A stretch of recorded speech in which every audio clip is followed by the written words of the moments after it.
Hello, my dear viewers. I once again welcome you on the same platform known as Ahmed Tabassum Classes. चलिए हम फिर से आपका स्वागत करते हुए फिर से हम क्वेश्चन नंबर 27 पे आ जाते हैं। तो क्वेश्चन नंबर 27 है, which of the following trees is not eco friendly. Eco friendly नहीं है। बबूल, यूकलिप्टस, नीम, पीपल। वैसे बबूल तो ठीक है, नीम भी ठीक है। नीम के बहुत सारे मेडिसिनल प्रॉपर्टीज़ भी है। पीपल वीपल वगैरह इनकी तो अच्छी खासी, बबूल की भी मेडिसिनल प्रॉपर्टीज़ है। तो यूकलिप्टस में क्या इशू है? सबसे पहले एक इन्वेजिव स्पीशी है, ये इन्वेजिव स्पीशी है। ये इन्वेजिव स्पीशीज़ को शायद साउथ अमेरिका से, I am not completely aware, मुझे भी याद नहीं है, बट अंग्रेज़ों ने इसको इंट्रोड्यूस कर लिया उत्तराखंड में, मतलब इंडिया में, इस वाले एरिया में, ठीक है। बट थिंग इज़ दैट के इसको यूकलिप्टस को इन्वेजिव स्पीशी क्यों मानते हैं? ये इन्वेजिव है, बाहर की है, नंबर 1। नंबर 2, ये इको फ्रेंडली क्यों नहीं है? अगर सारे प्लांट्स माने जाते हैं, मैक्सिमम प्लांट्स माने जाते हैं इको फ्रेंडली, तो ये यूकलिप्टस इको फ्रेंडली क्यों नहीं है? इसके कुछ रीज़न्स है, ये इको फ्रेंडली ना होने के कुछ रीज़न्स है। एक रीज़न ये है कि ऐसा माना जाता है इट डिप्लीट्स न्यूट्रेंट्स, ये जो न्यूट्रेंट्स होते हैं उनको डिप्लीट करता है, ठीक है, ऐसा माना जाता है। हाँ, तो क्योंकि ऐसा माना जाता है कि ये सारे न्यूट्रेंट्स खुद लेता है, सारा वाटर खुद लेता है, और इसके अलावा जो इसके इर्द गिर्द बाकी ये जो प्लांट्स होते हैं और वो शिकार हो जाते हैं विदाउट वाटर, उनको वाटर नहीं मिलता है, ठीक है, वो वाटर ना होने के शिकार हो जाते हैं। साथ में एक और चीज़ है, एक और, उसको हम अलीलोपैथी कहते हैं, अलीलोपैथी। हम लोगों ने यहाँ कश्मीर में भी देखा होगा कि ये जो वालनट ट्री होता है, अखरोट का दरख्त होता है, जहाँ पर अखरोट का दरख्त होता है उसके इर्द गिर्द कोई दरख्त नहीं होता, उसके नीचे बिल्कुल भी कोई दरख्त नहीं होता है। But what is the reason? तो ऐसा माना जाता है कि उसमें कुछ फाइटोकेमिकल्स है, वो रिलीज़ करता है वो, तो फाइनली उनको ग्रो होने नहीं देता है। तो यही कंडीशन है, यही प्रॉब्लम है यूकलिप्टस के पास भी, इसीलिए वो नहीं माना जाता है कि इट इज़ इको फ्रेंडली, ठीक है। तो ऐसा माना जाता है कि एक तो ये रीज़न्स है कि ये सारे न्यूट्रेंट्स को डिप्लीट करता है, मॉइस्चर वगैरह, मॉइस्चर ज़्यादा लेता है, वाटर ज़्यादा लेता है, ठीक है। तो अब अलीलोपैथी का एक बहुत बड़ा मसला है इसमें, तो ये रिलीज़ करता है कुछ फाइटोकेमिकल्स, ठीक है, ये फाइटोकेमिकल्स रिलीज़ करता है सराउंडिंग्स में, ठीक है। उससे क्या होता है? इससे न सीड जर्मिनेशन होती है बाकी प्लांट्स की, जो नेबरिंग स्पीशीज़ है ना, उनकी ना सीड जर्मिनेशन होती है ना ग्रोथ होती है, ठीक है। ये बहुत बड़ा मसला है इको फ्रेंडली ना होने का। Which of the following trees is considered to be an environmental hazard? Once again, eucalyptus. The example of lentic habitat in the freshwater community is lentic and lutic. आप लोगों ने अगर नाम सुना होगा lentic and lutic, lutic and lentic water bodies, lutic water body and lentic water body, sorry lutic and lentic water body। देखिए, जिसको हम कहते हैं ना, जो वाटर फ्लो करता है, जहाँ पर वाटर फ्लो करता है ना, उसको हम कहते हैं ल्यूटिक, जिसमें फ्लोइंग वाटर होगा। तो कहते हैं ना, जहाँ फ्लोइंग वाटर होगा वो साफ़ होता है वगैरह वगैरह, वहाँ पर बैक्टीरियाज नहीं जमते हैं, वहाँ पर और कुछ फंगस जो भी है वो नहीं जमते हैं, एल्गे वेल्गे वगैरह जो भी है, तो वहाँ पर बैक्टीरियल एक्टिविटी बहुत कम होती है, बायोलॉजिकल ऑक्सीजन डिमांड का इशू नहीं है, केमिकल ऑक्सीजन डिमांड का इशू नहीं होता है, ठीक है। तो लैंटिक, जैसे कि for example pond is lentic, lentic habitat, swamp, ठीक है, तो वहाँ पर वाटर एक ही जगह है, पानी इज जो वाटर जो है, वाटर इज उसको हम कहते हैं कि वाटर इज स्टेगनेंट, ठीक है, ओके फाइन। तो इसको हम कहते हैं, तो डेड कंडीशन यहाँ पर हो जाती है, ठीक है। चलिए,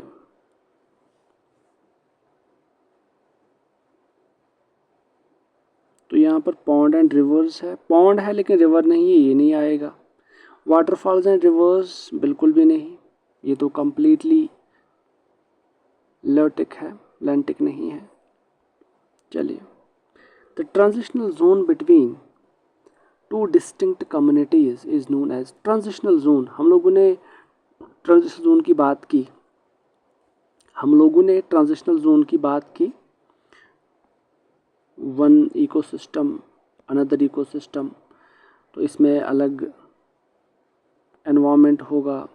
अगर ये डेजर्ट होगा, ये ग्रासलैंड होगी, तो यहाँ पर अपनी स्पीशीज़ होंगी, यहाँ पर अपनी स्पीशीज़ होंगी, तो बीच में अलग स्पीशीज़ होंगी, यहाँ की भी थोड़ी, यहाँ की भी थोड़ी, उनकी अलग, जिसको आप लोगों ने एज स्पीशीज़ या हम लोगों ने एज इफेक्ट इस फिनोमेना को कहा, तो उन स्पीशीज़ को एज स्पीशीज़ कहते हैं, तो इसको हमने इकोटोन कहा, इकोटोन कहा। चलिए, ट्रांजिशनल जोन है बिटवीन द टू कम्युनिटीज, इसको इकोटोन हम कहते हैं। चलिए, which are the following is the most stable ecosystem. अच्छा, मोस्ट स्टेबल इकोसिस्टम कौन सा है इसमें? डेजर्ट है, माउंटेन है, ओशन है, फॉरेस्ट है, तो आपको क्या लगता है? एक मिनट आप सोच लीजिए। डेजर्ट है, माउंटेन है, तो माउंटेन है, हम लोगों ने पहले भी देखा, शायद माउंटेन उतना स्टेबल नहीं है, मोस्ट स्टेबल की बात है।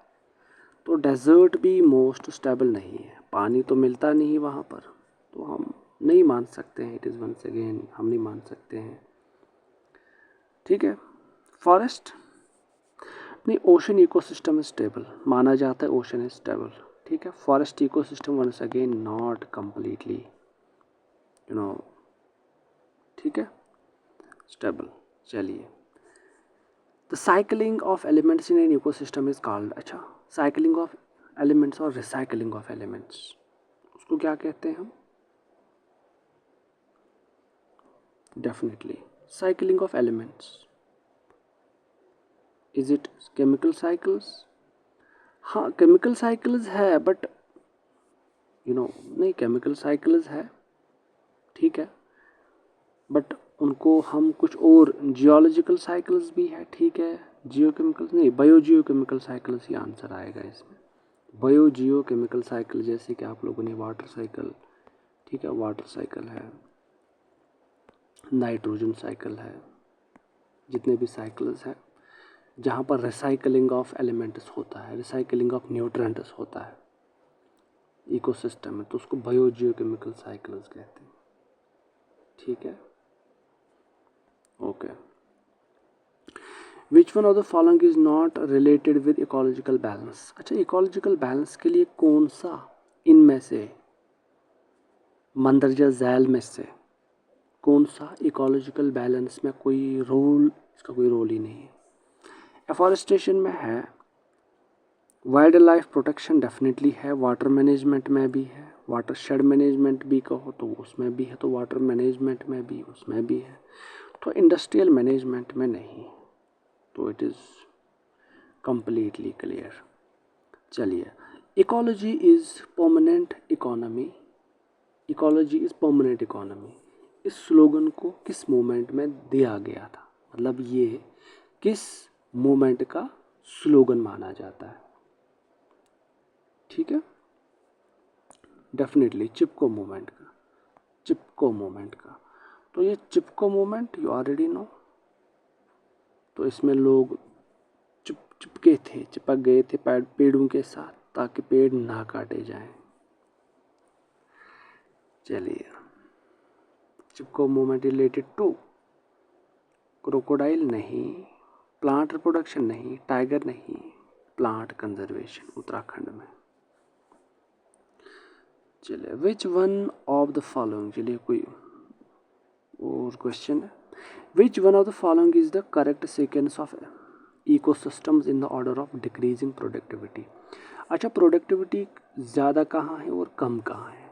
जहाँ पर ज़्यादा प्रोडक्टिविटी हो ज़्यादा कम, हम जहाँ कम है ज़्यादा है हम डिक्रीजिंग ऑर्डर, सबसे ज़्यादा जहाँ होगी वो नंबर 1 पे होगा, सबसे कम कम कम होगी। देखिए सबसे ज़्यादा जहाँ प्रोडक्टिविटी है वो ओशन है, ठीक है। अब सबसे कम कहाँ है, क्या वो ग्रासलैंड में है या मैंग्रोव में है, ठीक है, वो हम देख लेंगे। नहीं, सबसे पहले हम लोगों को सबसे कम देखना है। सबसे कम मैंग्रोव में है तो सबसे ज़्यादा ओशन में है, ठीक है। सबसे ज़्यादा ओशन में है, सबसे कम मैंग्रोव में है, सबसे ज़्यादा ओशन में, क्योंकि हम लोगों को ये डिक्रीजिंग ऑर्डर में करना है, ठीक है। अब डिक्रीजिंग प्रोडक्टिविटी तो सबसे ज़्यादा ओशन में है, सबसे कम इसमें है, तो इसका आंसर क्या आएगा? या तो इसमें ये आएगा, सी आएगा, अदरवाइज इसमें ए आएगा। आना तो सबसे ज़्यादा प्रोडक्टिविटी कहाँ पे है? आई थिंक सबसे ज़्यादा प्रोडक्टिविटी ओशन में है और सबसे कम मैंग्रोव्स में।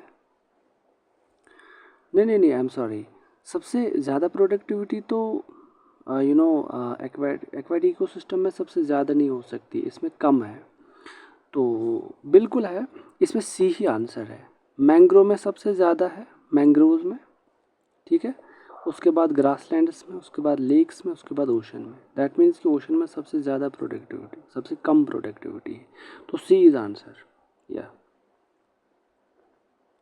विच are the following statement is correct? Which are the following statement is correct? The energy flow in the biosphere ecosystem is unidirectional. The energy flow in the biosphere ecosystem is unidirectional. The energy flow in the biosphere is cyclical. नहीं, relative loss of energy in natural ecosystem decrease with increasing trophic levels. अच्छा, relative loss जो है वो natural ecosystem में decrease होता है with increasing trophic level. जितनी trophic levels increase हो जाएंगी रिलेटिव लॉस जो है वो डिक्रीज होगा। देखते हैं। Species at progressively higher trophic levels appear to be less efficient in using available energy. हम देखते हैं। देखिए हमें सबसे पहले देखना है कि कौन सा स्टेटमेंट इसमें करेक्ट है। Question number 37। देखिए एनर्जी फ्लो जो इकोसिस्टम है वो डेफिनेटली यूनिडायरेक्शनल है, वो क्लियर है। एक ही जब आंसर है करेक्ट तो एक ही है, तो यूनिडायरेक्शनल है, बाई डायरेक्शनल नहीं है, ठीक है। दैट मीन्स कि अगर एनर्जी प्रोड्यूसर्स से हर्बीवर्स में जाएगी, हर्बीवर्स से प्रोड्यूसर्स की तरफ वापस नहीं आएगी। अब हर्बीवर्स से कॉर्निवर्स की ओर आएगी, कॉर्निवर्स से फिर टॉप कॉर्निवर्स की ओर आएगी, ये वापस नहीं आएगी, ये यूनिडायरेक्शनल है, ठीक है, डायरेक्शन चेंज नहीं होगी, ठीक है, इसलिए A is the answer. The measurement unit of ecological footprint is. अच्छा, इकोलॉजिकल फुटप्रिंट का मेजरमेंट यूनिट क्या है, ठीक है, ग्लोबल हेक्टेयर्स। तो जनाब इकोलॉजिकल फुटप्रिंट है क्या? हम इकोलॉजिकल फुटप्रिंट की बात करते हैं सबसे पहले, ये बहुत इंपॉर्टेंट चीज़ है ecological footprint. And ecological footprint is actually the method that determines कि how dependent humans are on natural resources. हम कितना नेचुरल रिसोर्सेज कंज्यूम करते हैं, हम लोग कितने नेचुरल रिसोर्सेज कंज्यूम करते हैं, किस स्पीड के साथ, पहले किस स्पीड के साथ हम नेचुरल रिसोर्स कंज्यूम करते थे, अभी कितने स्पीड के साथ हमारी पॉपुलेशन इंक्रीज़ हो गई है तो हम नेचुरल रिसोर्सेज को ज़्यादा कंज्यूम कर रहे हैं, ठीक है। तो ये एक काइंड ऑफ मेजरमेंट है, एक यूनिट है कि एक मेजर है कि हम किस तरीके से नेचुरल रिसोर्सेज जो है, एनवायरनमेंट के जो नेचुरल रिसोर्सेज है, यू नो या वो नेचुरल रिसोर्स कितना सपोर्ट करते हैं हमारी लाइफ को, हमारे बिजनेस को। ठीक है, तो नेचुरल, या हम कह सकते हैं कि एनवायरनमेंट हमें कितनी सर्विसेज प्रोवाइड करता है, एनवायरनमेंट हमें कितनी सर्विसेज प्रोवाइड करता है वगैरह। तो ठीक है, तो ऐसा है कि इकोलॉजिकल फुटप्रिंट से हम डिटरमाइन ये करते हैं कि ह्यूमंस कितने डिपेंडेंट है नेचुरल रिसोर्सेज पर। ठीक है, तो ग्लोबल हेक्टर्स इसका आंसर है। चलिए आज के लिए सिर्फ इतना ही, तो मिलते हैं नेक्स्ट लेक्चर में। Thank you very much.